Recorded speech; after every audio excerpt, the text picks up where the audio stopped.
Hello friends, welcome back to Industrial Learning, and today in this session basically I am going to talk about the elements of press tool. So the elements here refers to the parts of a press tool. So going forward, if we talk about the main parts or main portion where the cutting, drawing, bending or whatever the operations takes place, that is the middle portion like here,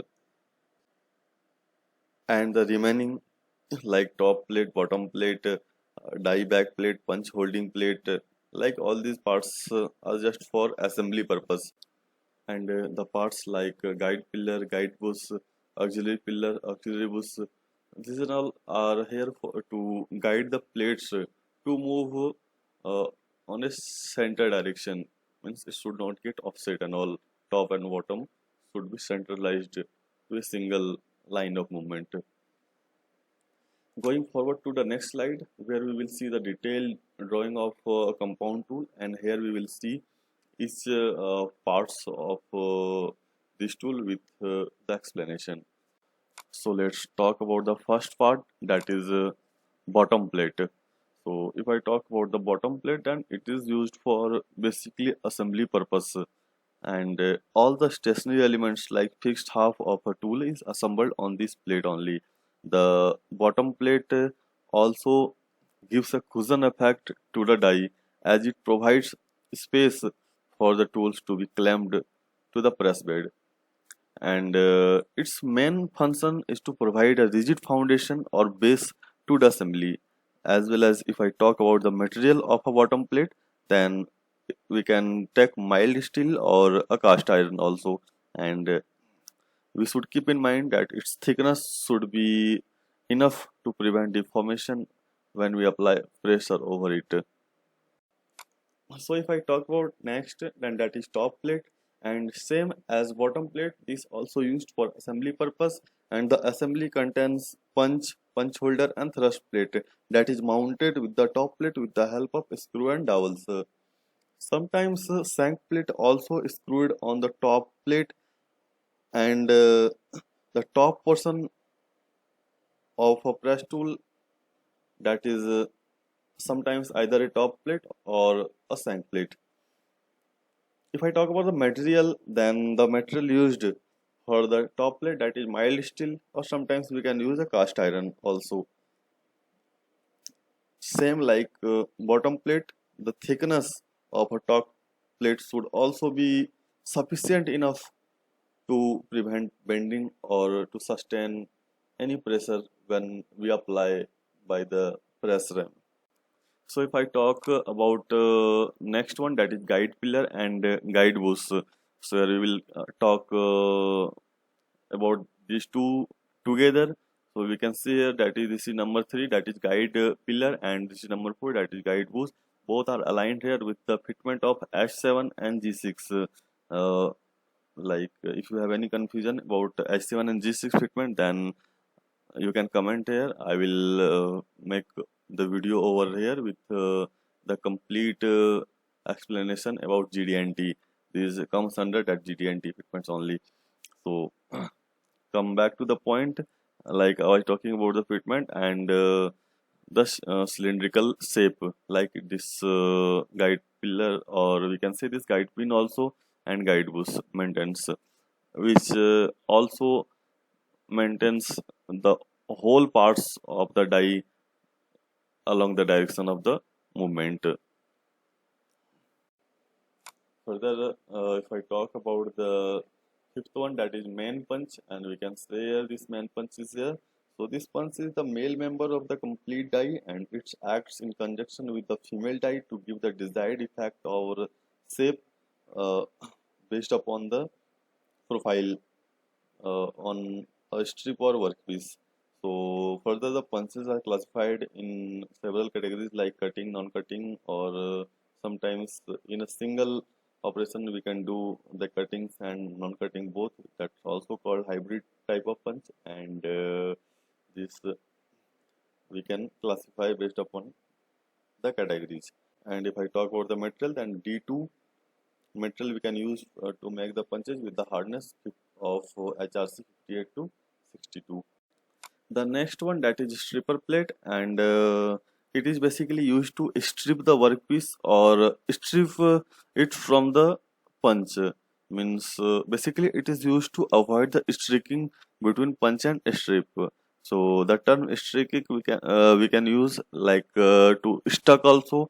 Means we the strip or the blank means that has to be cut should not get stuck with the punch. Means to avoid this process we are using stripper plate. Means this plate restrict the up and down movement of the strip, and it is also support and guides the punch. So if I talk about the material, then usually we use high to medium carbon steel like EN31, and the hardness that we have to maintain like 45 to 50 HRC.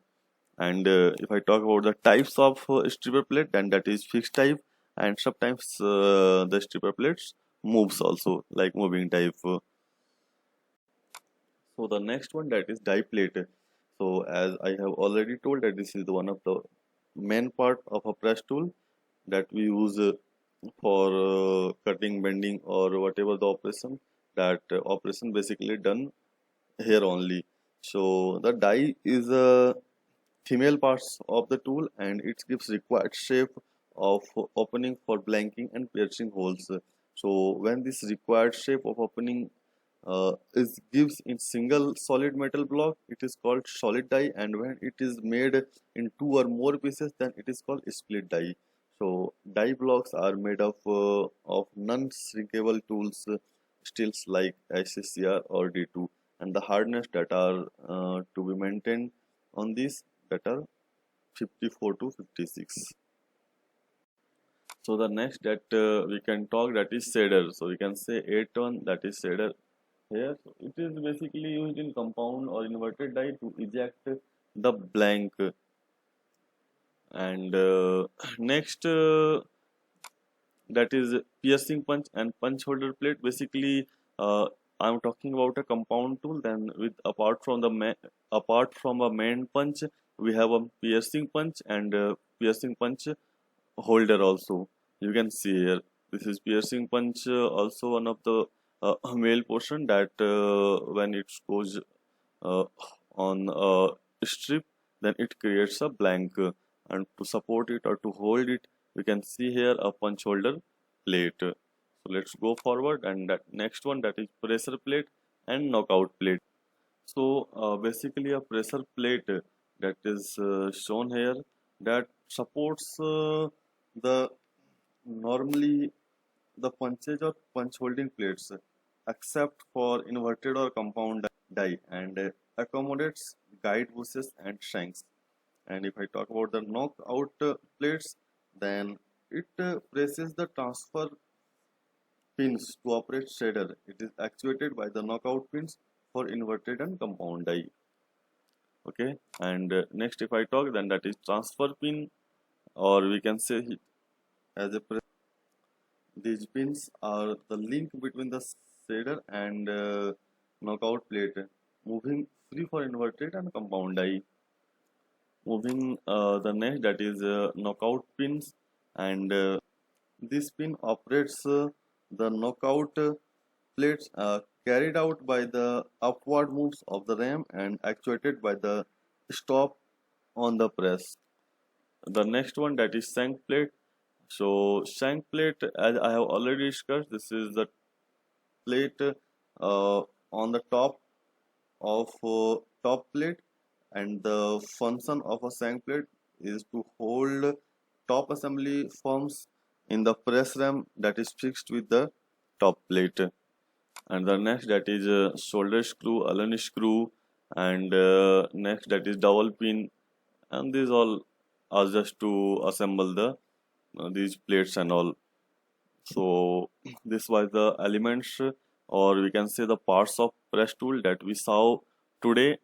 And in coming sessions, like I have already talked, that will be based on the tool design.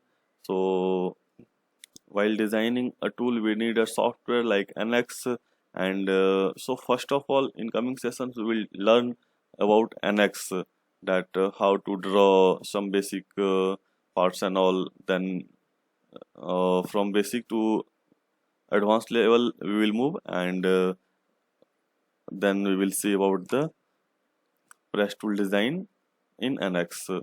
So that's all for today, friends. See you in coming session. And if you liked this video, then don't forget to hit like, and don't forget to subscribe too. That's all. Thank you.